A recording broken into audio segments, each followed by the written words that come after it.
Hello, welcome back to the Dynasty Grind. My name's Peter Howard at PA Howdy on Twitter and Threads and Patreon and everywhere where there's like a need for an ad.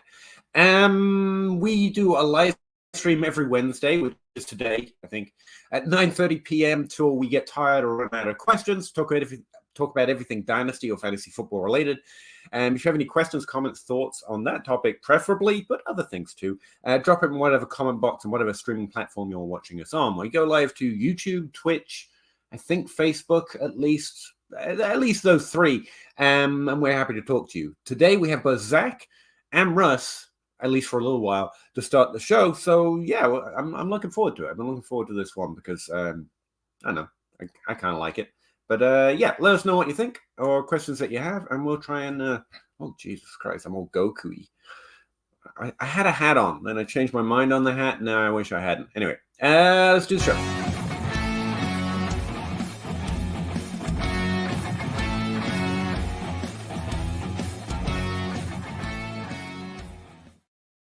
Russ, Zach, how's it going? Don't be ashamed of your Saiyan heritage, Peter. Hey man, I'm not so much ashamed as embarrassed, so that's different. I'm all Goku-y. All Goku. I know no one else with hair like that, or I would have made a better reference. How's it going? Did you see Travis's tweet? That was just a thing he made and shared in our DM, and I was like, I want to take credit for that, but I can't. So I just referenced it on my podcast, and then I woke up this morning and he was like, oh, by the way, I put that out and now it's viral. I was like, oh, cool. That's nice. Now everyone knows. I have no idea what you're talking about. He made an expected sack model, or how often quarterbacks should be getting sacked based on the situations they're in, the pressure rate, just to see who was doing well and poorly in the NFL right now. And Sam Howell sucks at sacks. Like, he's getting sacked way more than he should be, and based on the situation the offensive line's putting him in. So he made that model and he posted it, and that's been really popular today. Anyway, so Sam Howell, and to Travis's point, it doesn't mean Sam Howell's bad. Accuracy-wise, from my eyes, he seems to be doing pretty well. His completion percentage is closer to 70% than it is 60 most weeks. And he's only had 1 week like below 69%. Nice. Which was a 61%. But he's getting sacked too often, and we typically think that's a problem with the quarterback rather than anything else. They're the ones that own sack rates. It's a Fields problem. It's a Russell Wilson problem, and now it's a Howell problem. Apparently, some seem to improve. But the weird thing, though, to me, is on the good side of the sack problem is Mac Jones, is Baker Mayfield, is Kenny Pickett, and is Zach Wilson. Yeah, it's so not like one with talent. Yeah, it's not the end all be all, but it certainly doesn't. No. It doesn't help. It's an area with which we would hope he improved. In which, the most important thing is if you go to donorbox.org/goodness giveaway, you could win a Sam Howell signed jersey by donating to Fantasy Cares. That's exactly. And you don't even have to take a sack. Like, that will segue. You don't even have to take a sack. I will find you and tackle you if you want to. You want me to? Well, he does that. I would do that for you. He's very aggressive with his tackles too. Mr. Mole, hello. One of two, apparently, and he was in here at way longer than I've been, 6 o'clock. So thank you, Mr. Mole. After acquiring Hurts, which is a fantastic thing to do in trade, and Gibbs via draft, I thought I was competing with Pollard, Brees, and solid wide receiver corps. Probably looked good this week, didn't it? He's 0-5. I've got a lot of teams that are good that aren't doing very well. So I feel you're not good team. There you go. Sold Pollard in a trade, in trade discussions to move. Brees as well. I'd keep Brees. One good game, he's going to have some more, and he's one of those young, good, real talented guys. 2 firsts, JSN for Hall and a second. Is that enough? 2 firsts, probably early on 24. 24 and 25. Like I was in my DMs talking to someone who said, like, came back to me twice. Like, they said, I got offered a 24 and 25 first. They're looking to be mid-ish for Brees Hall. And I honestly was just like, no. Like, if they were both 24s and one of them felt early-ish, I would be pretty on it. But, like, 1 in 25 is just too far out. Yeah, but like adding JSN and just having to throw in a second, like we on the DLF trade show, we recorded it today. We talked about JSN, and I am putting 0 discount on that man's name because of the lack of usage right now, which is something that if you thought about it, you'd have saw coming. So I don't. I had a DM about much. him. And I said I was going to dig into if there's anything more we can say about JSN. And honestly, I just haven't been able to get into it. Like I want to go look at rookies that had slower starts and like what we should expect for this season for him to be good. And he also had wrist surgery like a week before the season started, and they just that probably hurts. And they haven't been playing in 3 wide receiver sets, and we knew he was going to be the wide receiver 3. Like honestly, I don't hate this because you're getting JSN also, and as Zach has learned today, I'll throw in a second to get a deal done because Zach and I did a deal Zach sent me an offer and I showed it to everyone I knew because I was having trouble accepting it. And a lot of people were like, well, just counter and take out your second. I'm like, I don't give a shit about the second at this point. I mean, what's worse is I know Zach doesn't, and he probably wouldn't care if I took out the second, but I'm going to give it to him anyway because I don't want to go through that. I will throw in a second to get a deal done. So honestly, I'm good with this, but also I don't mind hanging on to Hall, especially if you think there's a chance he'll be good next year, because Brees is just going to keep getting better this year. We can't see his team, but he's got Hurts, Pollard, Brees, and well, he doesn't have Pollard anymore. So all we know is that he's Hurts and solid wide receivers, and we don't know what solid wide receivers mean. Anyway, but if you're selling, I think this is fine. The solid wide receivers are Metcalf, Olave, Ayuk, Pittman.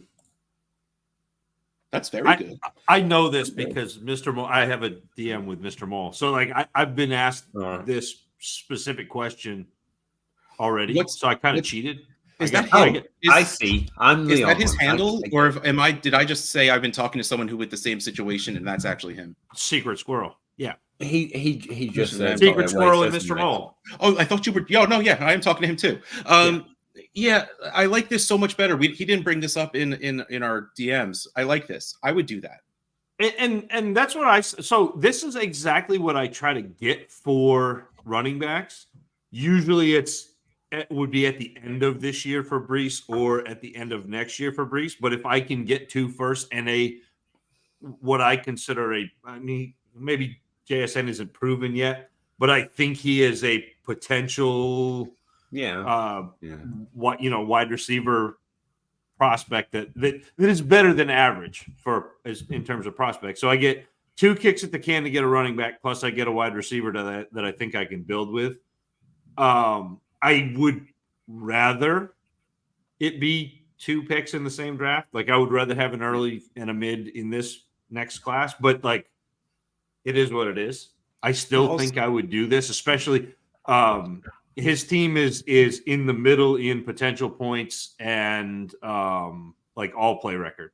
So it's his 0-5 is probably not earned, but he's also probably not coming back to make hay this season. Well, also if he's middle to play, all play and potential points and all of that, maybe if they have a spot in the playoffs for points 4, maybe you could make a push for that still. But also, like you're calling this 24 pick early. Is that including the fact that he's going to have Brees Hall in their lineup soon? If you take this, if that's going to push them into the playoffs, because Brees Hall, we saw he's got his workload back. Like there's no messing with it now. And he's not going to play Denver every week, but he's still very, very good no matter what that team does. So, like, if that pushes them into being too good, that makes me like this a little less. But if they still seem like they don't have a playoff team, of course, they could still make more trades, but you can't trade on what might happen. I like this. I would do this just because 2 firsts is nice. Getting JSN is awesome. And all you're doing is adding a second, which, again, is absolutely nothing. Well, not absolutely nothing, but in this context is absolutely nothing. Well, I don't have a secret DM thread with Secret Squirrel or Mr. Mole, so I don't know my opinion. No. So he comes here for your take because he talks to us online. Right. So why don't you start talking, Peter, instead of just sitting there and not saying anything when he wants to hear what you have to say? not me or I don't Zach. feel like it. We talked to I don't him really plenty. feel like it. That's But mainly. You're sitting mainly here the- saying absolutely nothing this entire time, and he's waiting to hear what you have to say, and you're still not talking at this moment. You're just rubbing your eyes, scratching your nose, nothing, no words. Your mouth isn't moving. Proud of yourself right now. I really was. I was so happy how long I was going without pausing, and then you ruined it by asking me about it. Yep. I think this team sounds better than it is. I don't know what your draft capital situation looks like. All I'm going to say, there's a lot of win now players right now, and it feels like a year where it's pretty easy to buy into win now players. It might be a my league thing, and the other thing I've got. And this shouldn't matter because one player isn't another player. But after going on Rashad Bateman and Treylon Burks, kind of betting on a little bit of injury narrative, kind of betting a little bit of slow, explainable context, I'm just gun shy on it. And this doesn't work for Zach's process because he has more firm opinions on what is and isn't good. Whereas my, whatever it is, process of establishing that JSN is very, very good and he definitely should do very, very good things in the NFL. Also highlighted players like N'Keal Harry, and that Zach's didn't. I'm just trying to preempt Zach's pointing out that he is actually good. I can't know that. And if I'm going to stick to my gun-shy nature, then I have to include that in the range of outcomes. JSM just might be struggling in the NFL. It could be injury. It could continue to struggle, and it could be entire context situation.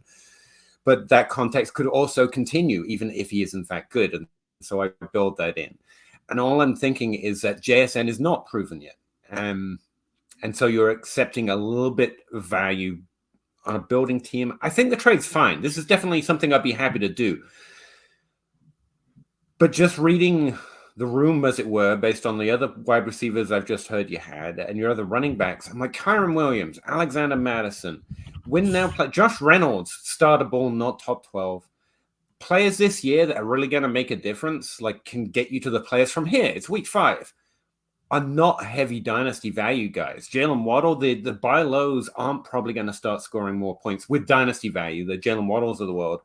But the ones that are going to keep scoring or start scoring more don't have that dynasty shine. And so I know I would be tempted in exploring the other direction. Outside of that, if you're really, and you've already sold Pollard, so it's probably too far past that. This trade's fine. Yeah, I think this is probably the best you can do. But if I've got Hall, I kind of want to keep him and trying to win. But like Zach said, if that's your process, this is a way he builds his dynasty roster, so it neatly fits into the way his roster is constructed. Mine are often a little bit more different, so I might come up with a bit of a different answer. You can go either way with this team. That's all I'm saying. And I think this trade is very good. You should probably just accept it because that's the way you've already started moving your team. But I think there's another direction to go. You got to read your league on it a little bit. Can I spin this a little bit, Peter, too? Because even if you are hesitant on JSN, he's still right. Not hesitant. No. Hold on. That's fine. Like you can be hesitant. That's fine. But he's right now a top 20 wide receiver and a top 50 overall dynasty asset. Mm-hmm. So you could acquire him, and if you were hesitant on that profile after the first 5 games, you can turn around and trade him now. If that's not the piece that you want. I do want JSN still. That's what I'm saying. I'm just building it. There's just another direction to go, and I wanted to throw that out as another thought process. I don't know your league as much. In my leagues right now, it is almost well, actually, it's both directions. It's almost impossible to buy points from failing teams for some reason, but also impossible to buy value. Specifically, the latter is more common. Dynasty players tend to entrench by week 5, and they're like, no, I just want picks. I just want the value. And so some of those point scorers are a little easier to score. And if I have a fairly good team, I'm interested in chasing that. So I don't want to underrate a potential winning year just because it's not the direction that you would take on average or, in a safe league. So I just wanted to throw that out there. Yeah. I have no real firm takeaway. I got to dig into JSN more. But like I say, I'm a little gun shy on it. Those latent profiles are better players that should be doing better. that haven't done good things yet. I mean, he had his best game in terms of overall opportunity last week, I think. Like I said, JSN's done nothing to convince me he's not the Jedi I thought he was, as it were. So it's about the moves he can get done. And this is a very fine move. I would probably take this. If this is my team and I've already started in that direction, I just wanted to throw it out there because, again, it's more about your league than a league at this point when we're talking about a specific team. So, Mr. Moore, unless you're in a league that, like I'm suggesting, some leagues are just, I just want picks, I just want value. Don't be scared to go for those point scorers, and don't be scared to go for those non-dynasty value but good points this year, if that's available. Because, again, it's only week 5. There's still a winning opportunity, and the players you've mentioned on your team are good, and they should be doing better. That 0-5 record feels a little shallow. Breece Hall just got back to scoring points, for example. That's part of why you're 0-5. But from here on, we'd expect more points from him. You've already sold Pollard. I'm just going back around in circles right now. I don't know. It's a thought that occurs to me. So I said it out loud, live on stream with almost no one watching. Hey boy, 56. 12 team Superflex team is in full tank mode. There you go. Would you send Bijan Robinson for DJ Moore and DJ Moore for Justin Jefferson and a projected early second? I think Jefferson and Bijan Robinson are probably a little closer than that, right? Team is 1-4, should be bottom 3. I would. Does that boy look familiar to you? No. He's a plant. Thought they called men like you a fruit. If you haven't seen the movie Clue from like the late 80s, go and watch it. Yeah, I just wanted. Yeah, you should, and yeah, it should get accepted. I just wanted to get Peter's opinion on this. It was fun. I mean, if you can trade for Justin Jefferson, you trade for Justin Jefferson, right? And you're getting a second, so that's pretty cool as well. But Bijan Robinson is like the running back market in Dynasty right now. And I think Justin Jefferson to Bijan Robinson is about even. DJ Moore for a second is too cheap right now. But again, if I'm building and this is the best trade I can get in my league, I'm not scared to get Jefferson. It just feels a little light for DJ Moore. That's fair. Not because I think he is what he did last week, but I think someone in my league might. Okay, so let's put the context to that this is Zach sending this offer to me. I figured that out. Clever hint. I'm not silly enough to think that DJ Moore is 49 points a week. No, but like Zach just said, you can trade to trade, and you know someone in your league is going to give more than a second for DJ Moore. This isn't a trade addicts league. This is like a modified home league, so it's not the most active thing in the world. So even when I was talking about it with Addison, because I told Zach, I'm like, I brought this up to literally everybody on every show I was on also.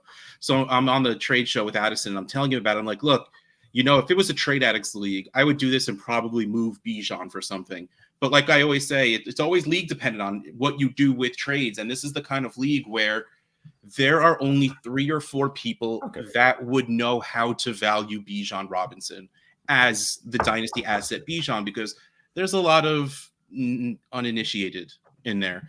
In which case, if I'm doing this trade, I'm doing it to have Bijan on my team. I need a running back.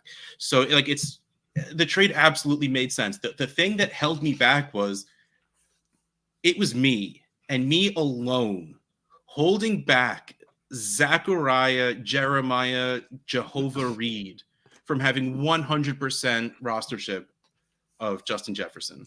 And that's why. Okay, so there's more in the trade than is written. I didn't know about that. I would also say, again, it's all about direction here. And this also hurts makes your first round pick better. And so that's like a secret little add to the trade here. So technically, you're getting a little bit more than the second. And like I say, if you can trade for Justin Jefferson, trade for Justin Jefferson. And it's my second, too. Like he got his second back. Yeah. So he's going to get worse by not having Bijan. So it's making and that second is better for making the trade. Yeah. And like I say, it's fine. It is about your league. I texted him. And it's really funny. Like the night before, we had a very touching back and forth text message letting us know how much we care for each other. And then the next morning I wake up like, have I told you lately how much I hate you? And the best part was I had messaged J Mike and I was like, I'm going to twist Russ in knots right now with it. And he did.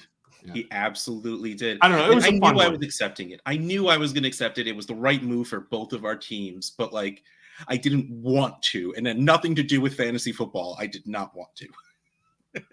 That is the X factor in Dynasty. It's like, this is a good move. This is a good move for both teams. It takes both teams in the right direction, but still you can say no. And I'm in that situation a lot. Like in a month, in the world, everyone's going to realize this was a good move, but right now I just don't want to, and that means they both get hurt. And it sucks. But it's good a fair trade. I get it, but I'm just not going to do it. That. Wow. But those first two things sounded so good. Thank you, Amy. But you said you finished wrong.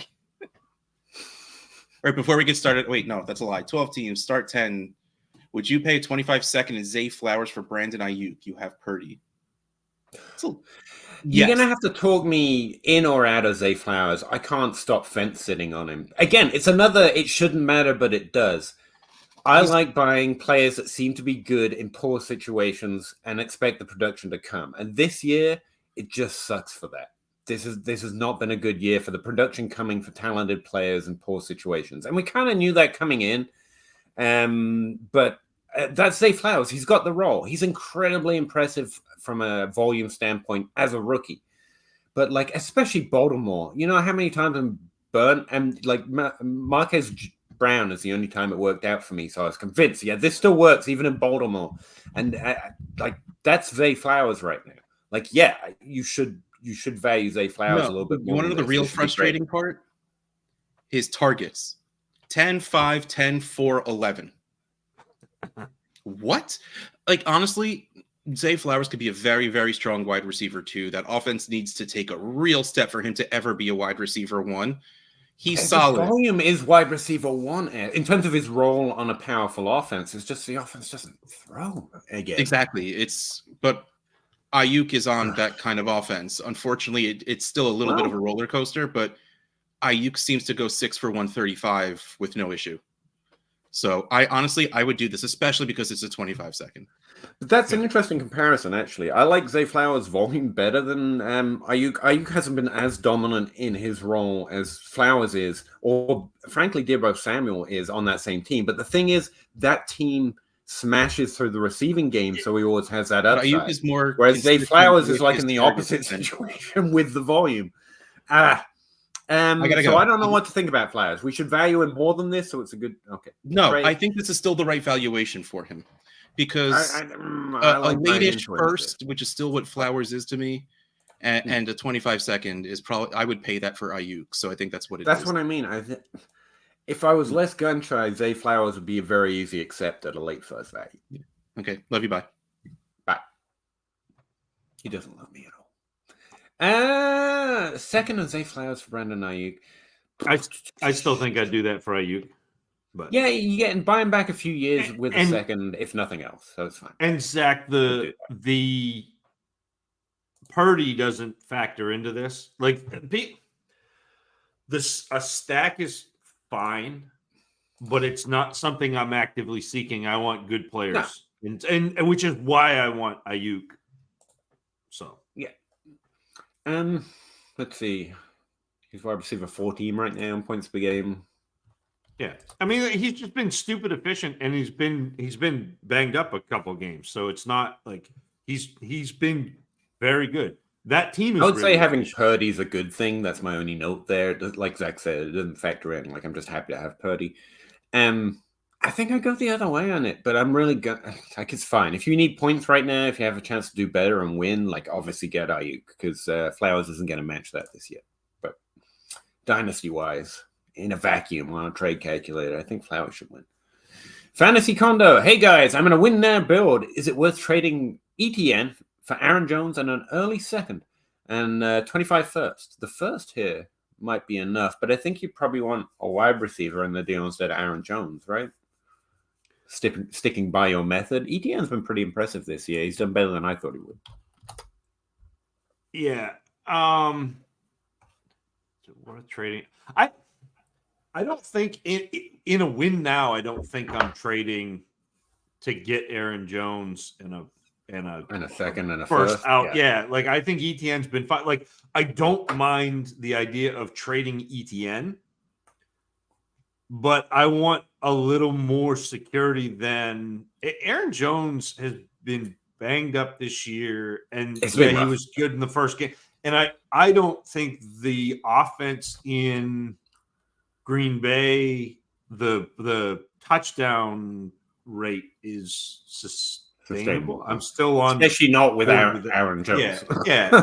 And so it's not that's not a bad trade.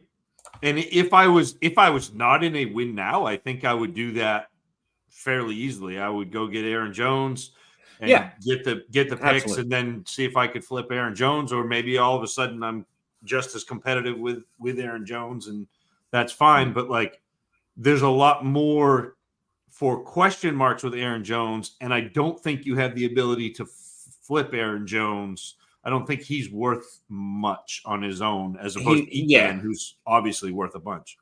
He's worth a second when he's healthy. That's a wonderful thing about Aaron Jones. So where you're win now, I think me and Zach are on the same page here. I just keep ETN. It's fine. Yep. If you are less win, if you're in the 0-5 situation, I'd be like, yeah, sure.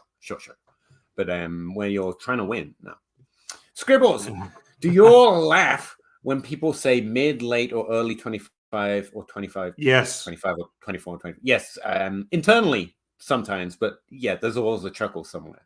How do they know?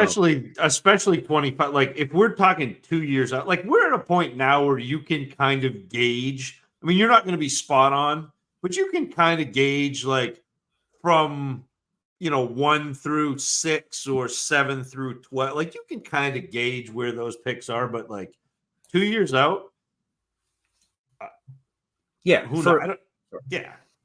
For example, over 60%, every position but wide receiver, the top 12 ranks are accurate since 2018 by week 5. So you can start to gauge, this guy's got 7 top 12 players. He's probably, So you can start to gauge for 24 picks, but in general, try and stay away from it. Like, I actually like the way Dynasty Trade Calculator does it. It kind of defaults to a mid. Everything's mid till proven otherwise. Yeah. How, man? Hello. How many? How many what? Did I miss something? No, he's still going. It was a bad enter. Double D's.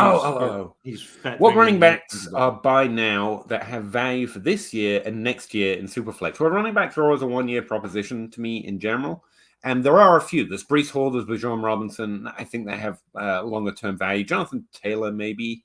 But that's about it for Zach. And I wouldn't disagree with that. I did make a list for YouTube. I haven't done my YouTube video this week of running backs I think are in buy now windows. And part of me has to do a caveat here. There are some players that are in buy windows for competitive teams where you have to say, but if they don't start scoring, it's going to be really bad. That's Rachaad White and Dameon Pierce. They should be at least top 15 running backs more often on a weekly basis. But if they don't start scoring on their opportunities, they're going to lose the volume, because that's the way regression works. You can regress in volume instead of something else. I don't have my damn thing. Hang on. But those are two of the names. I also have tried on a very competitive roster Najee Harris just for pure volume. Maybe he gets me a running back 2 start every now and again. Because I just like Najee Harris in general. Not that that's a good thing to admit right now. Investing in Pittsburgh isn't great. But those are the names that come to me off the top of my head that I've already tried. Aaron Jones potentially, because hopefully he gets healthy by the end of the season.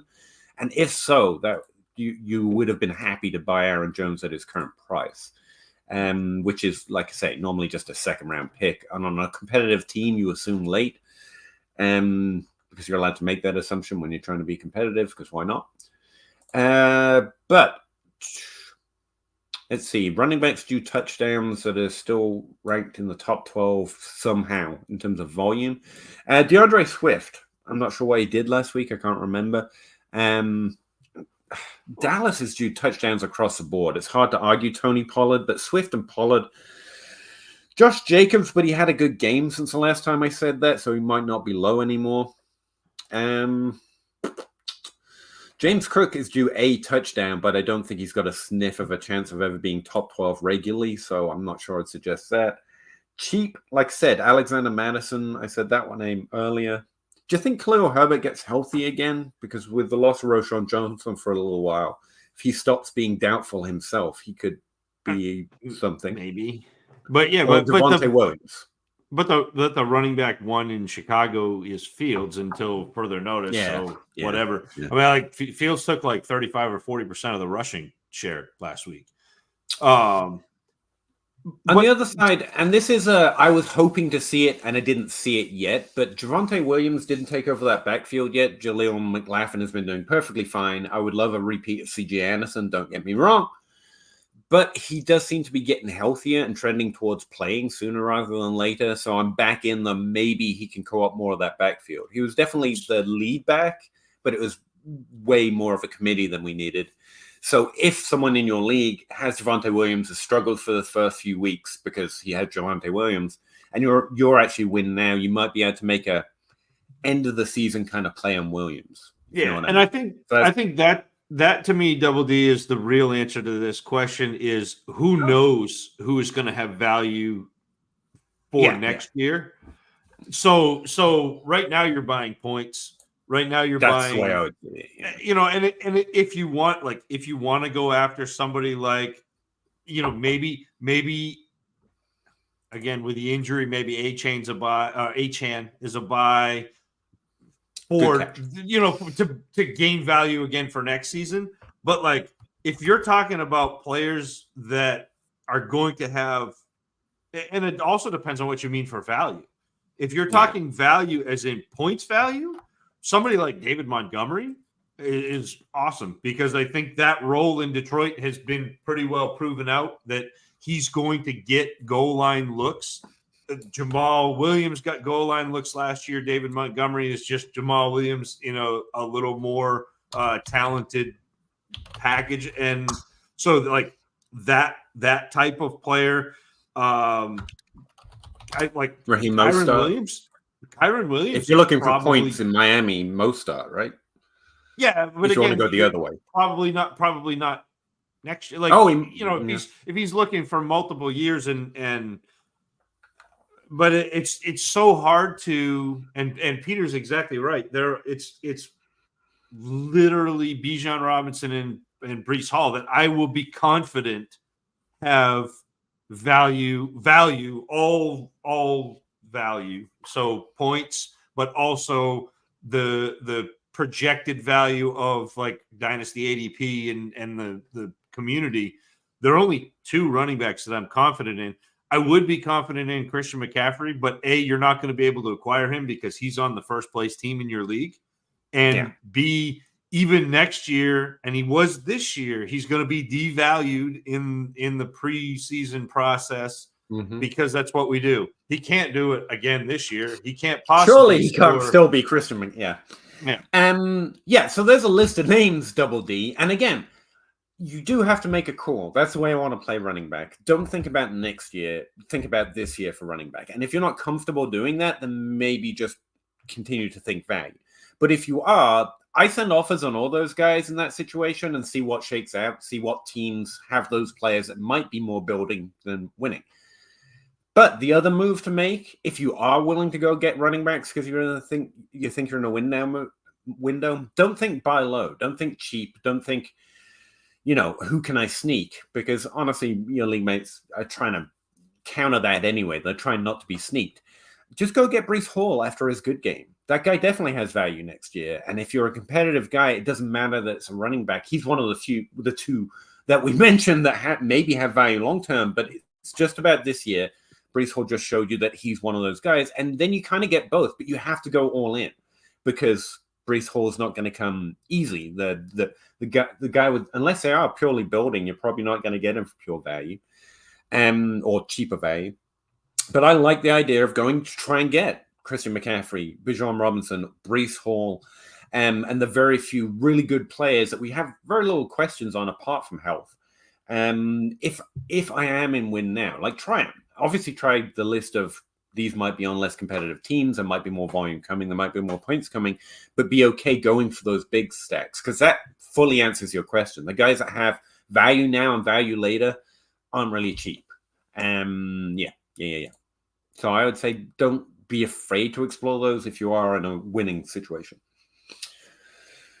We're all encouraged by the Atlanta offense this past week. Hope for Pitts moving forward? No, Scribbles. I continue to write it up the same way every week. That was a reminder game. Both of them are capable. The offense still sucks.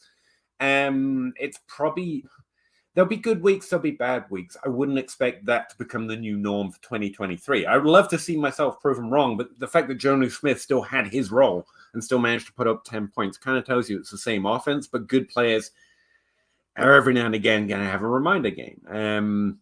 So not for 2023, but they continue to be buy low in the weeks that they, have bad weeks. But they're not on my, neither Pitts nor London was ever on my, I desperately, like I send in every league, no matter what my situation list. I think they're pretty decent. I think there might be value windows coming forward. I kind of put them in that list. They're more proven than most that I would have on that list, like an Addison or a JSN. So that's nice. But I'm not desperately seeking for them. I wouldn't expect more upside regularly. But they're good players, so occasionally they're going to do that. That's what I think. You're not expecting Desmond Ridder to complete 76% of his passes for 330 yards every week. He's really happy to see it for him. You know, he's better than Kenny Pickett, which, to be fair, is not something we all knew for certain to start the season. Like, he was kind of on the same list. I think he's separated. He can do okay. Same with Dobbs. Like, I've been really impressed with Dobbs. It's not that you have infinite dynasty expectation for him now, but I think he's done fantastic in that release situation. And Ridley is more in that conversation, but still, I'm pretty glad I said sell before the season began. And he's not going to do that every week. Probably, but what do I know? I mean, my team suck right now. Scribbles over. Just did that. Also, love the grind, guys. Great information and generally great vibes all the time. Thanks, Double D. We try for both of those things. Those kind of the things we go for. If we knew what vibes were, we're all way too old to understand it. But that kind of feeling.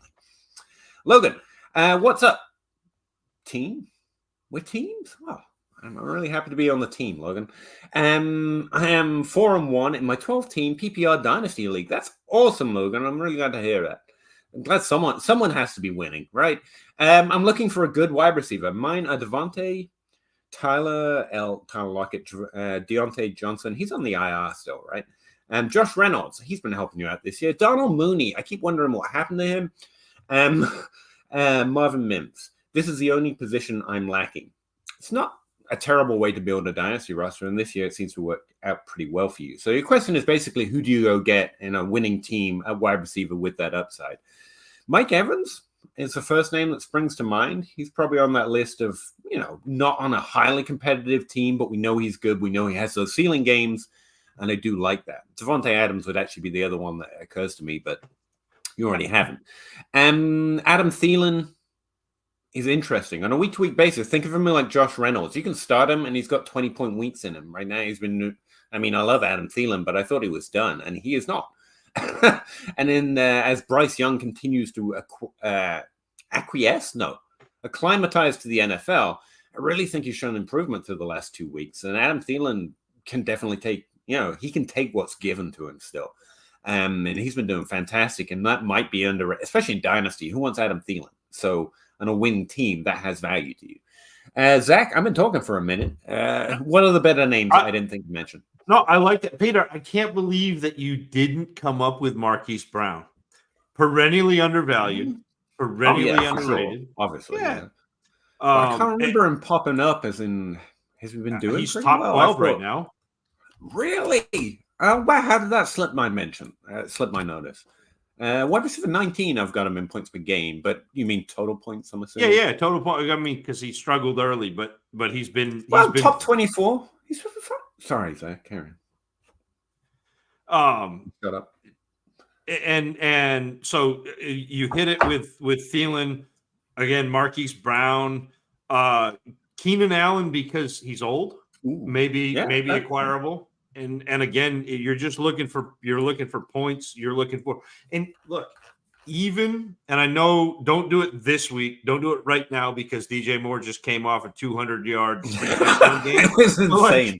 But DJ Moore ought to be acquirable, ought to be reasonably priced, and is young enough that not only do you get points for this year, but you have points going forward. So that's a nice pickup. I like your Mike Evans call. Ayuk is another one we just talked about that may be acquirable.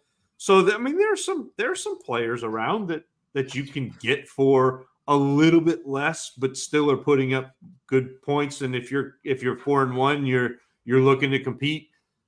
Those are the directions that I would be looking at. Yeah, I think there's 3 different tiers that my mind goes. Your team kind of has usable, underrated, and undervalued, which would be the Marcus Brown list. I think Adam Thielen is a strong add for you. He would be a regular start on this roster right now, at least through the first 5 weeks. And like I say, 0 dynasty value. Mike Evans as well. Those are the names I really focus on. You've also got the tier of players which I don't think you need, like Nico Collins. Solid top 24 upside with ceiling every now and again, but I don't want him in Dynasty in general. And you already have that. I think you have that level of player.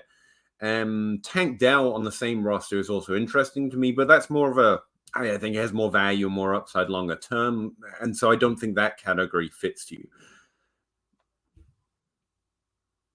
Sorry, it sounded like my microphone disconnected or something. No, you're still there. You look good. So instead, my mind does go to those older players with more upside. So it's Mike Evans and Adam Thielen are really the 2 that stand out to me. I think they have higher weekly upside than you've currently got outside of Adams. Almost no dynasty value. Calvin Ridley, unfortunately, had a good game last week. That's the name I was suggesting last week. Well, and that's if you go to the next couple. Game. Oh, Michael Pittman was the name I was struggling to remember. I think you have that level of production right now, but last week he was the 2. He's still the 1 on the offense. Like, I love Josh Downs. Don't get me wrong. I will go all in on that take if and when. But right now, Pittman's still, just as he's always been, very good, very capable. He's still the leader in route percentage over there. He's still the team's wide receiver 1, even with Minshew. And so Pittman might be in a window for you right now. But again, I think you kind of have that level of production for this year. And so I'd probably go for those other ones first. I can't think of anyone else. Hopkins. He's got a better weekly ceiling. Old, lesser value. He might be on the roster that's struggling right now. So he's another name. Michael Thomas is the name I suggested this week in my column. Again, I think those wide receivers should start scoring some more touchdowns, just in general. And Michael Thomas is obviously not Chris Olave in Dynasty, but he's easily splitting the routes. We've seen him have that upside as well. Quarterback position still a little sus.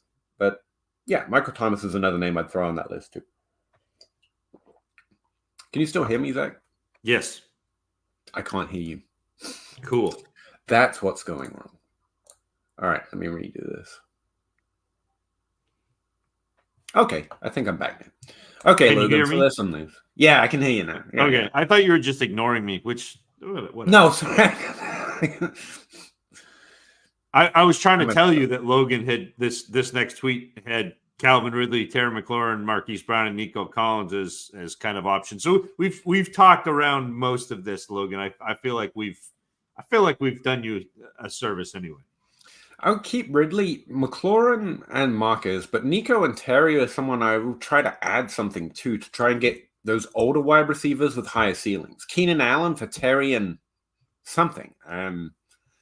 A second probably isn't going to do it. 2 seconds, something like that. Because you're seeking that ceiling and you don't care about their age so much. So, yeah, those 2 I would include in packages to try and get that higher ceiling on a weekly basis. Hopkins, Michael Thomas, maybe, but definitely those other names we mentioned. Yeah. Mike Evans, DeAndre Hopkins, Keenan Allen. Thank you. Who do you guys like, not just based off this year, but future potential as well? In Dynasty, we kind of default to age. I mentioned that category where I think Tank Dell, Josh Downs, Jordan Addison, the rookies this year, I'm really interested in acquiring.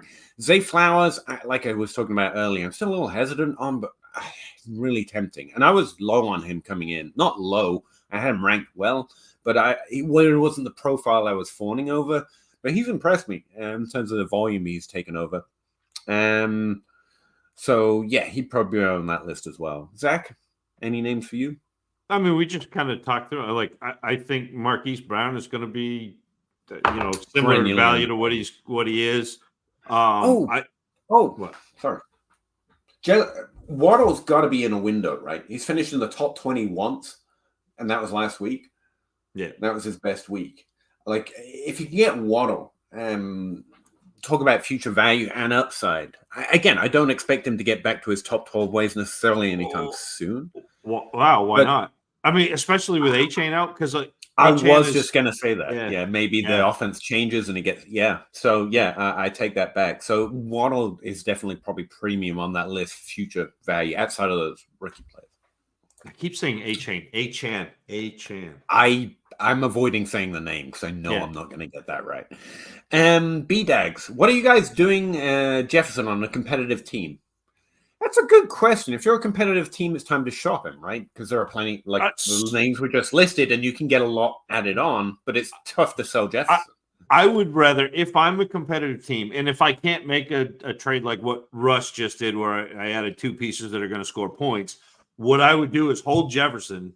I would try to trade for a couple of those names, or a name or 2 that we just mentioned, like the Mike Evans, like the Keenan Allen. Look at your league, look at the teams in the bottom half of your league and see what players they have that are aging veterans that fit that archetype of high points players.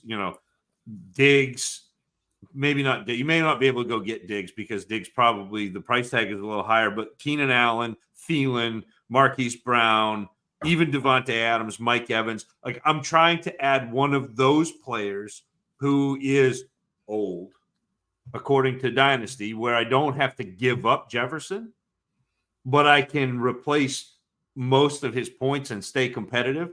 And then he's potentially returns this year, and all of a sudden you're starting. I mean, it's a hamstring. No. Like, you don't know. Like, we don't know. So he's going to be gone. Comments definitely angled in the direction of we're just going to keep him healthy no matter what. But you really can't listen to that. So Zach's right. Well, I mean, he's going to be out 4 weeks because that's what the physically unable to perform list is. And beyond that, we don't know. I mean, Cooper Kupp had had a hamstring injury, came back, played in the preseason, injured it again, was on the pup, was out 4 weeks, 5 weeks, came back. So you don't know. It's player specific, but if you can replace his points without trading him, and I think you can. I think there are players that you can find that are reasonable to acquire, and then have the potential to reinsert him in your lineup headed into the playoffs. All of a sudden, you have made your competitive team really competitive. With a move that you made in week 6, as opposed to and don't not shop him. Like, you can shop Justin Jefferson, but if you can get you got to get a sweetheart deal. I was going to say, I like your 2 directions here. Either try and go get Bijan Robinson plus a startable wide receiver, or try and go and get one of those older guys that we were just talking about without trading Jefferson. I think that's good. And to the power of 4, what are your thoughts on scooping up value you don't, quote-unquote, need? You need all value. I just bought Jordan Love in Superflex for a 24-second, projected to be the 211. Don't need or like Love. Well, not personally, but he's my QB5. But at that price, I would say this goes to hoarding value is perfectly fine, and I will do it at every opportunity. But you have to play your league a little bit. Like, if the reason you have 5 good QBs is because your league doesn't value it, then that's a little bit of a different proposition. But then, you can play QBX, I guess, if that's your speed. And with John Hogue, and this would be... But this is one where, let's fast forward to 2024. And let's say there are 3 quarterbacks taken in the first round of the NFL draft. all of a sudden those 3 quarterbacks are gone in the first round of your rookie draft. Yeah. And you say, oh, by the way, I have Jordan Love, who is a starting quarterback in Green Bay. I'll give you Jordan Love for the 107 or 108, whatever. Right. That could end up being a potential move. You're absolutely right. It's league specific, league dependent, but not a You have to adjust a little bit, is all I'm saying. Because outside of that, yeah, hoard value's good. As long as it actually has value. Maybe that's what I'm saying. In your league, if it doesn't have value, then it's not really value. So, bit of a needless point, but I that's basically all I do. I say things that don't need to be saying. Scribbles, Bajorn or Addison and Addison. Bajorn and Addison or Brees, Puka, and Marvin Mims. Don't ask me to value Puka. I should. I've moved on up in my ranks where he belongs, which is really, really high. But I think I just want Bajorn Robinson and Jordan Addison. That's where I'm at. Still. Yeah. Yep. Yeah. Oh, would you change it? Yeah. I'm bitter. I'm a bitter. Bijan and Addison. Yeah. Mystic Flame, 12-team Dynasty. Yeah, no. 12-team Dynasty Superflex Start 11. Traded Fields and Monty for Lawrence. Traded A-Chain and Christian Watson. Good deal. For Devontae Smith and Kyler. I actually really do like that trade. Also, Kenneth Walker for Condre and a first. I think that's a little low on Walker, but it's fine. Now I have 324 first. Nice job. I don't know. There's a question. Just what do we think of these trades? I think you're getting rid of the right players and acquiring the right players. So I like all of these trades. Again, Ken Walker's a little low here, but you've got momentum and you're stacking up first. So you got a little extra compensation that's maybe not inherently in the trade. So I like all of these. Good job. Zach thinks that. I know. I think that you said it like some of these are just like a yes, what Peter said. Okay.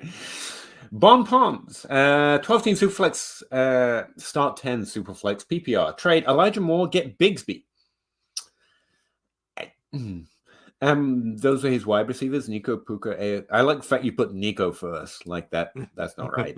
But Nico, Puka, Amon-Ra St. Brown, Terry, and I don't know that. Quentin Johnson, is he a value buy right now yet? Like a JSN Maybe. kind of a. He hasn't done anything though, like anything. That's what I mean. Which is scary. But yeah, anyway, sorry. A side point there. Running backs. Is that Brian Robinson or Bajorn Robinson? Because that matters. It's going to be Brian. Brian, the junior. Najee and Ramondre. That's not a great running back room. I don't know. It feels like Elijah Moore should be more valued than this. He's been doing pretty well earning volume, but I kind of Bigsby. I like getting him now before anything untoward happens or Bigsby finds a role. So it seems pretty fair. It's not the running back for you though. You need points if you're trading for running backs, right? What do you think, Zach? Am I off here? I don't think that Bigsby gets you where you need to go. It's kind of a shrug trade. Yeah, kind of in a cross move. Yeah. Elijah Moore's not scoring points even though he has volume. Deshaun Watson sucks apparently now. So, that's the thing. They're talking about potentially benching him. Really? Yeah. Oh, wow. That's the rumble. I don't know. He didn't come out for media availability today. So and that was the rumble was drama in the NFL. Who would have thought? Ricky Rice, love you all. Goff or Stafford rest of the way. 1 QB. Goff's been doing Goff things this year, right? Just perfectly fine. I think Stafford, please, rest of the way. Yeah. Stafford. He's got Laporta. He's got Amon-Ra St. Brown. Hopefully he's got Amon-Ra St. Brown. Just Stafford. But Goff's solid. And value-wise, dynasty-wise, it's probably pretty even because Goff's perceived at least to have a few more years in him, But I'd rather have Stafford rest of the way this year. 12-team Superflex start 11 PPR 1.5 tight end premium best ball.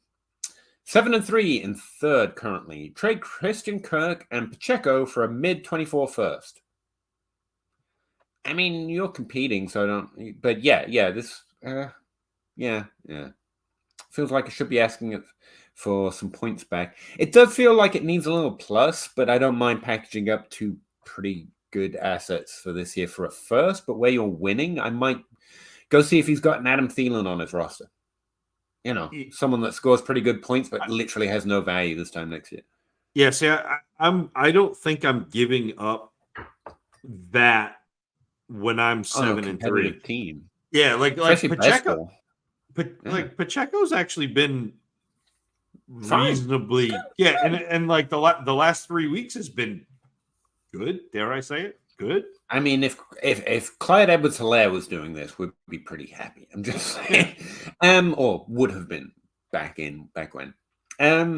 Yeah, you're competitive, so I don't know. I'm trading the points, especially in best ball. You don't even have to decide when to start them. If they have a good week, they start. But I think the value's there. If you could get something back, like an Adam Thielen, I'd be like, sure, then you're doing both at the same time. You're keeping your eye on your value and you're trying to maintain your points at the same time. And I love that move. But without that plus, I'd just keep winning, maybe. In another 12-team Dynasty, start 11. I traded Kelsey for Love. Ooh. Need a third QB. Do you really, though? Didn't have one, but he's your QB3. Okay. Thoughts? I took over the team this week for a friend. It's 0-5, so I'm tanking anyway. Okay. For a friend. Yeah, for a friend. Kelsey for Love. I don't like it. I think Kelsey has more value next year. Yeah. I don't care if he's 50. So I'd rather have Kelsey. But if you're 0-5, you don't need a third quarterback. Yeah. Well, unless it's Kyler. Yeah. Well, but like, why not trade Kelsey to like one of the teams at the top of the league and get something that you can use next? Draft pick. But yeah, so I mean, I get the sentiment. I understand the rationale behind it, but that's not where I would head. Yeah, I think it's fine. I would probably have looked for a different trade. I just don't want to invest in John Love, even on a building team. Although there are moves, like Zach just said, available to you. In the draft, there might be, someone needs a starting QB. You've still got Jordan Love. 2024 hasn't started yet, so he's still projected to be the starter. There are moves you can make, and value is value. So I think it's fair. But with Kelsey, I think you can really tempt those top teams into giving you something that's a little less. I can trade this later. Some very nice shirts tonight, boys. He didn't say boys, but I'm going to add it in from John Bosch FF. Thank you, John. Yeah, I got him on some website for something. I don't know what they're for. Hunter, would you trade Travis Kelsey for Marcus Brown on a 24 first? A little low. In a dynasty league that does not require a tight end. Well, Kelsey is the thing about Kelsey is you don't have to. He's still startable without a tight end position. Like he's the one. And Mark Andrews and Sam Laporta now, apparently. Projected pick would be a top 4 to 10 in a 10-team league. In a league that doesn't require a tight end, though. Yeah, that's that's fine. Then yes, I'd trade Kelsey in that league and not think twice about it. Yeah, you don't. No, so there's no advantage. There's no positional advantage there because you don't need that position. Especially if you feel pretty confident this is a top 4 pick. Yeah, I get it.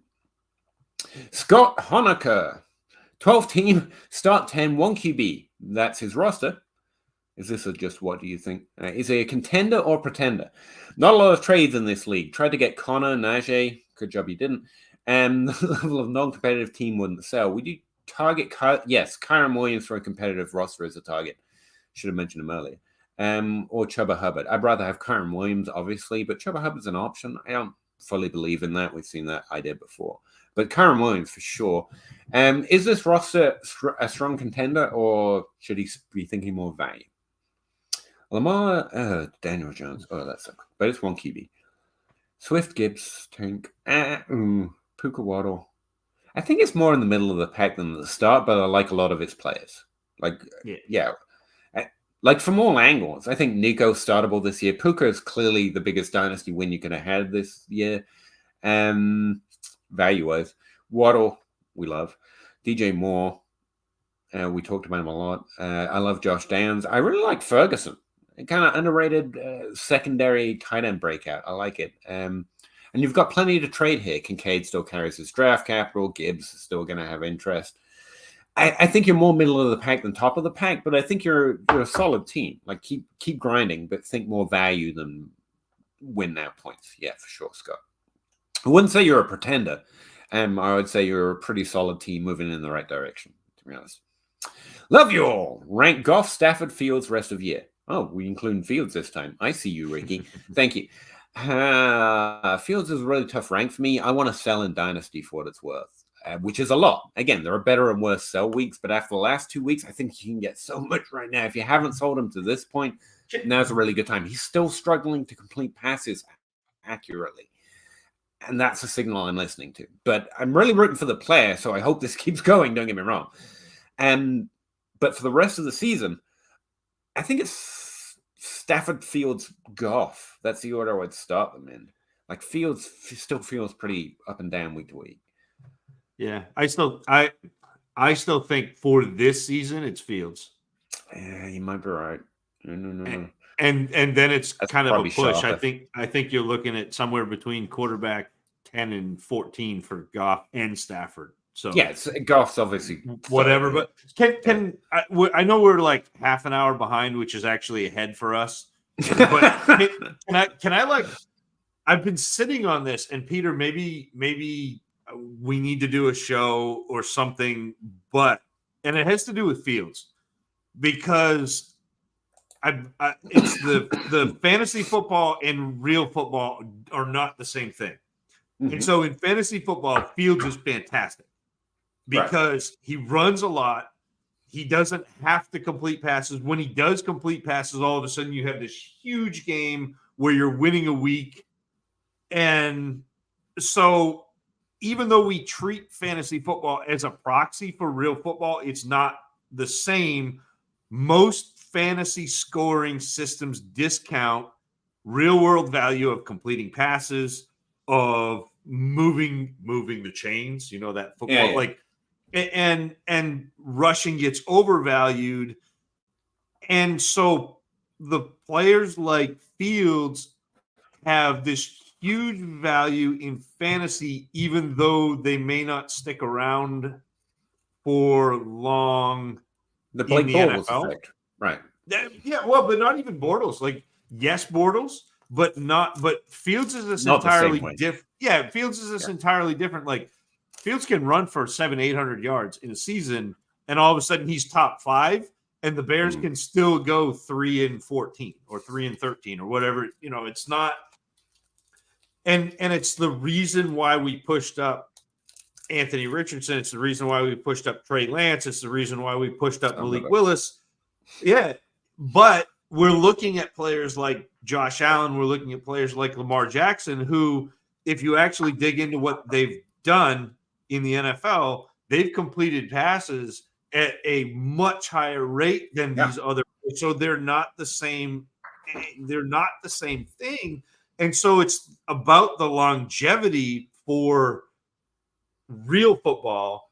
Mm-hmm. To me, the running quarterbacks without the ability to throw the ball consistently, all of a sudden I'm playing that a little bit like running back, where it's not a long-term proposition. Like, usually you think about dynasty quarterbacks as, all right, I'm gonna have this guy for 10 years. Well, first of all, you're not anyway, but hopefully. even if you could have a player for 10 years, some of these quarterbacks are not 10-year quarterbacks. Some of these quarterbacks are 2 or 3 or 4, burn really bright, and the team realizes that they're not going to get them to where they need to be, and then we're moving on. And so I think we have to kind of look at that. And then the other piece of this is, and this is something, Peter, that you talked about a little bit with Russ and I in a DM, that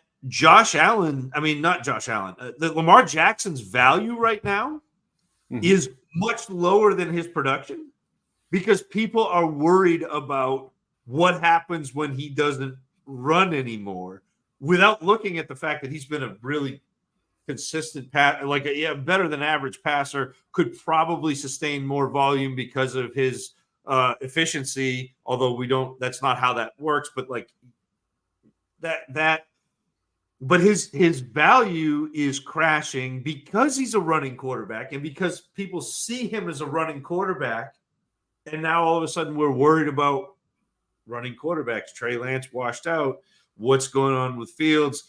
Even though Lamar Jackson's an entirely different, to me, subset of quarterback, he's in an echelon above those players. So it's just this weird, like multi. No, but I think it shows up that I've been talking about it a slightly different way, but it's the same problem. I think passing quarterbacks are underrated in fantasy for that reason. The fact you can trade into Trevor Lawrence right now, like we've seen on some of these trades last night, I think is partly because of that same issue. It's the fact that people are less certain about Sam Howell, less certain about Brock Purdy, because they don't have that rushing as part of their profile. It's the fact that CJ Stroud was actually the best pick this year, but he was diminished because, he's not much of a rusher and la, la, la, la, la. And so it depends. The edge shows up in different ways, but I also think, to your point, you can take advantage of the short-term rushing QB, if you like, while valuing in a different category Josh Allen and Jalen Hurts, because they're longer-term rushing quarterbacks. But then they've also got these passing quarterbacks that still have the ceiling if they're as good as, they have to be really, really freaking good. Yeah. But so, to be fair, to be Jalen Hurts and Lamar Jackson, you have to be really, really freaking good to not be a short-term proposition as well. I think you don't have any short-term passing quarterbacks. The Jimmy G's of the world are also going to be replacement points, but you don't have that ceiling with them. Whereas the rushers, you have the ceiling with them and they're shorter term. And so that's a different category itself. But yeah, I think you're right. There's a whole, that one issue. I think it's why Sam Howell fell in the draft. The NFL is obsessed with it right now. Yeah. Like they want the rushers. So you can take advantage of it a different way. One, take advantage, but try to find ways to better improve your team fairly by keeping it in mind in several different ways. And right now, one of the ones that stick out to me is not the disquiet, but the lack of hype around passing quarterbacks. Joe Burrow just got back to being Joe Burrow, but I think a number of things contribute to it in the diaspora or the underlying thought process of a dynasty where, Patrick Mahomes is scoring slightly less than we're typically used to this year. Not that he's part of this, but I think that adds into Joe Burrow going off to a slow start and Trevor Lawrence still being good, but not, putting up 40 points every week. And so that all adds to it as well. The passes have we have less excitement on them, but they still have the ceiling. Again, as several of them are showing this year. So yeah, I think you can take advantage of a whole bunch of different ways. And it's a really important area in Dynasty right now because of all those different areas that you can fairly try to use. I'm trying to get away from using the word exploit because that feels like someone else is making a mistake. When to your point, they're not. If you go get a Jordan Love or Justin Fields right now as points getters, makes perfect sense. Go win, but you have to be doing it with the right direction in mind. This is a short-term play. This is a long-term play. I think that's a good point. Yeah. Sorry, I don't mean to go all like crossroads on you, but it's I like talking about fantasy football. I've been wanting to have this discussion for 2 weeks now, and we should do podcasts or something so we can do that kind of thing. That's a fantastic idea. I'm going to write that down. Would you trade a first for Kyren Williams on a roster trying to win? I think a first is too much. The reason I'm interested in Kyren Williams or Madison or Dameon Pierce for a points-getting team is because they shouldn't carry that level of volume. Now, again, if you're winning, hopefully that's a late first, but I'm trying to do something else to get Kyren. I want something else back with a first, and they should be able to give you more points, especially if they're trading for value, because they're giving away Kyren Williams, they're looking for a first. Who else? Again, and not to continue to default to Josh Reynolds and Adam Thielen, but can I get more points for this? Because this is a first-round pick at the end of the day. So I want something else, or I want to not trade my first. But it's the right kind of value. A late first could seriously have that level of points value for you this season, but it's just this season. So try and scoop a little more points. They should be less interested in their points. So hopefully they've got something else they can add to that. A Ferguson. I've added a Ferguson, or you can even go a different way I've added Greg DeLuch to a few trades. Again, not this year points, but maybe a little bit more value just to balance a trade that is a little disquieting because Kyron Williams probably doesn't have value by the time the season finishes. So go looking for those kind of players on their roster. Either future value and injured or more points this season, please, because a first is a little heavy. Flowsaurus, welcome back. 1 PPR. Are you starting Jaleel? Oh, I didn't do my projections. That's what I've been forgetting. Thank you. Jaleel DeMarcado, Hunt, Foreman, leaning Jaleel, but he's at Kansas City while DeMarco is against Rams. Again, I just realized I haven't done my projections yet. Sorry. But I think Jaleel will probably get the edge here just because we've seen him do something so far. And so projections going to be a little more hesitant on DeMarcado so far. Yeah. I'll get those out tonight. I don't do projections, but I would lean toward McLaughlin. All right. And he makes start decisions all the time. That counts. Mark Oxlund, 12-team, 1 QB, start 8. I'm competing, but was offered Jefferson for Diggs. Should I take it? How competing are you? In general, yes. Take Jefferson. But like, if you really have a chance to win, I don't want to underrate that. And the start 8, Diggs is one of those fellas. So yes, take Jefferson in a vacuum, but really honestly consider, can I win this year? Because you don't want to give that up, man. I mean, this is another one of those where, like, I would go poke around while I'm contemplating this and see if I can get Keenan Allen. Yeah. Because if I can and I can get Jefferson, then you replace most of Diggs with Keenan Allen, and then you have Justin Jefferson. Like, it's if I'm competitive, I want to stay competitive while adding Justin Jefferson. I would much rather have Justin Jefferson on my roster than Stephon Diggs, because points wise, for when Jefferson is healthy, he and Diggs are a push, and Jefferson is a younger, better player. But if you're competing now, you need to be able to absorb what giving up Diggs means. So again, it's go look and see if I can find a player who is older, who is a little less to acquire, and make multiple trades to acquire Jefferson, but also acquire somebody to keep you competing, because if you lose Diggs, you're not as competitive as you were. I mean, Diggs is like 24 points a game right now. How long's Devin A-Chain out for? I don't know that. And I don't think they know that. Sorry. I immediately went and looked up Keenan Allen in my one competitive league to see what I could do. You convinced me, Zach. That's the important thing. Toronto Dave, party hat guy. Appreciate you, Dave. Hey, Dave. Quinn, I have a 12-team start 8 that's transitioning to Superflex. Well, that's fun. No, I really like Superflex league, so that makes sense to me. Questions. I have a 12 with his team has Kirk, A-Rich, Bijan, Tony Pollard, Swift, Miles Sanders, Madison, Diggs, this roster. It'd be, what should I do to win this year? Okay. Well, it's not yet a super flex, so that's good to know. Well, the first thing that occurs to me is you go look at your standings, right? See who should know they're losing this year. You go to the bottom of the roster, you see which team doesn't have quarterbacks. And you don't have to say this because presumably they can figure it out. And I hate trade comments because they usually come across passive-aggressive. So maybe just send the trade, know your league. But you offer them quarterbacks. Richardson, for example, should have lots of value in a converting to Superflex. Hopefully they have someone on the team that can really make a difference, like more than one thing, and really make a difference for you this year. That's my first thought. And it depends who they have.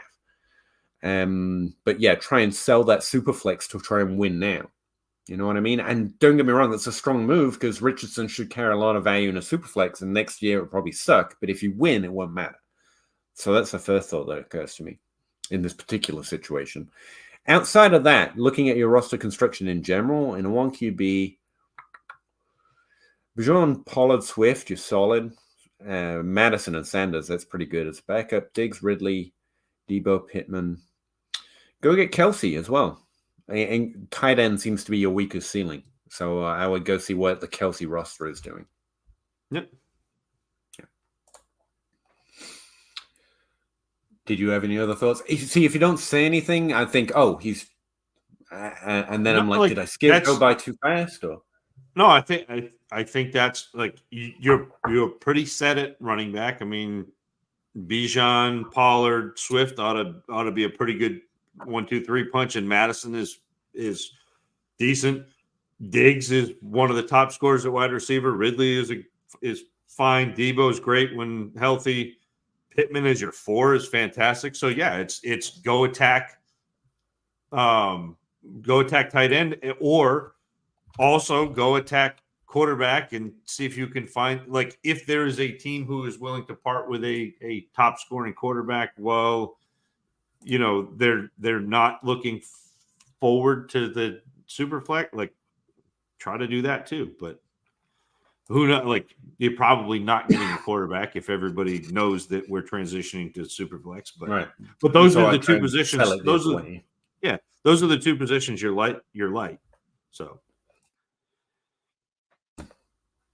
pardon me. Fantasy Condo, would you trade Kirk Cousins for Nico Collins straight up, or would you want something else back in return? Just lost Justin Jefferson to injury for a little while at least. And to be fair, it is a super flex league though. And my other QBs are Mahomes, Tua, Russ. So what you have doesn't affect the value of the trade, but it is good to know you'll still be strong at quarterback if you trade Kirk Cousins. I think Kirk Cousins should carry more value than Nico Collins. And again, not to default to Keenan Allen, Mike Evans, but those are the players I'm looking for on less competitive rosters first.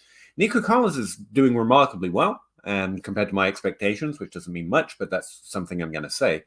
But I think you can do similar with, you know, Josh Reynolds. If you like, Nico Collins doesn't have the upside you're looking for to sell Kirk Cousins in a super flex for me. Yeah. 12 teams start 11, rebuilding one PPR. Trade Nakua, Kittle, and a 25 first, receive Justin Jefferson. I think you can do better with Nakua. I want Justin Jefferson, don't get me wrong, but Nakua is going to end. If he's not already, he should be in that Jalen Waddle kind of tier, like just behind Chase and Jefferson. I don't think Kittle in a first. That's almost... I mean, it's fine. I don't want Justin Jefferson, but don't you think someone in your league should be much more excited about Nakua? Even with Cooper Kupp's return, they basically matched each other's stats last week. Like, it's a bitter for me, but like, yeah, he's Cooper Kupp the second almost right now and should be valued that way. Young Cooper Kupp second. I want to sell it, but I expect to be able to find someone in my league that values him that way. Don't you? Yeah. Yeah. Like trade Nakua for Cooper Kupp, and you know. Yeah, that's like, it's really hard to turn down getting Jefferson. Yeah, but Nakua's a first plus. Kittle's a first plus. A first is a first.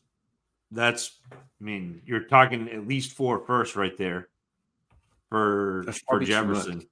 Which is, I mean, which is hard to say. Yeah. But that's probably too much. Brendan again, 12 teams, start 9, PPR. Give Purdy a third in 24, receive JSN. Competing, but have Allen, Hurts.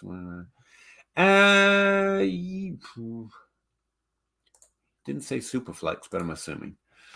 I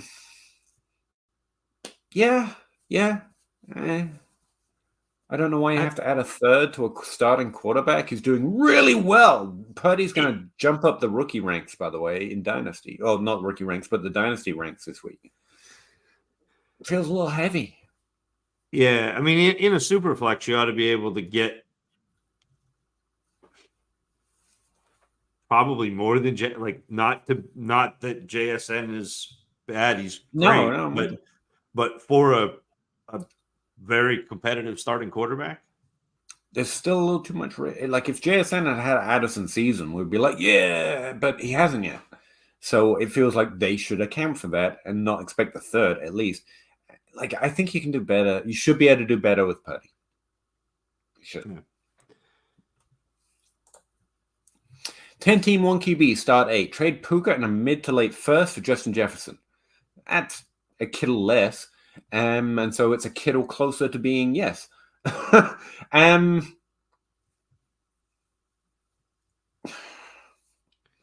want Justin Jefferson, and this trade's fine. So yes. Trade Puka and a first? Yeah. Feels like Puka should carry more value than that, but I'd do it if he doesn't. Yeah. I mean, that's giving Puka 2 and a little bit first. Yeah. Like I'd want Jefferson. As much like Puka's great, fine, but Jefferson on that one. I'm defaulting to saying young Cooper Kupp in my head. It's easier. He's not, I know, but so Jose or Jose? I can't remember the difference in the spelling of those. Jose, okay. 12-man PPR. Should I improve my team trading Mahomes and Zay Flowers for DJ Moore? What? I have Kupp, Keenan Allen, and wide receivers with Purdy to replace it. I don't know. No. I don't think it improves your team. No. Do not do that, Jose.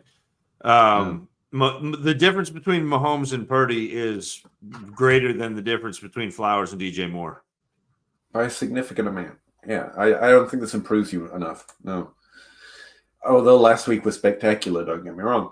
Frank C, 12-team 1 QB PPR. What are you guys doing with Kincaid? Good question. I have Laporta. Thanks for the time. Well, you have Laporta, so he's free to trade. I mean, if you can get anything like a first in value for Kincaid, not that it has to be a first, but he is valued like a first in the trade. Yeah, do that. He's a tight end, man. Yeah. You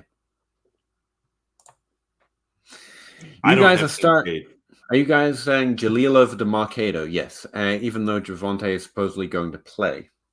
That's a good point. Javonte might start this week. He is trending there. But right now, at this point in the week, that's where I'm at. It might change by the time we get to the end of the week. Mike Oxon, 12-team 1 QB, start 8. Rebuilding. I want to move off of ETN. Okay. What would you be looking to sell him for? Multiple firsts in value. Like for a competitive roster, especially because he's young and his dynasty, should freaking adore ETN right now. You should be able to write almost your own ticket, Go see what the Justin Jefferson's owner is doing, See if you can add a first to ETN and get Justin Jefferson. That sounds pretty spectacular to me. 10-team Superflex, or Amon-Ra St. Brown straight. He's also injured. 10-team Superflex start 8. Half-point PPR, 2 to 3 with Mahomes. And this is his roster. Trade Gibbs and Quentin Johnson for a mid to late 20. Gibbs, no. Both of them are worth a first plus each. So getting a single one back, no. Yeah. No. I get that you're disappointed in Gibbs and Quentin Johnston so far. Yeah. Sure. But Gibbs is exactly kind of what we thought he would be. And Quentin Johnston is a rookie wide receiver. Let's give him some time to develop. Yeah, that's exactly right. Again, I don't think either of them have decreased in value. Disappointed though you may be, Gibbs should be higher in value because we actually saw him. He's acclimatizing to the NFL in a role that was well within his range of outcomes. So I think that should be what we expect moving forward.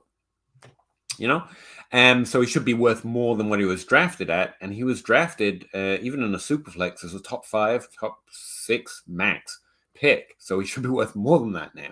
And adding Quentin Johnson to him to get a mid first next year, maybe. No, this is, I hate this valuation. Yeah, don't do that. Be patient. Yeah, I was just trying to string it out. That's actually our last one. It's 11 p.m. We're less popular than we used to be, I guess. That happens, I guess. It's because they didn't do my projection, and everyone's like, "We hate you now." So. Well, but you can go do your projections now, Peter.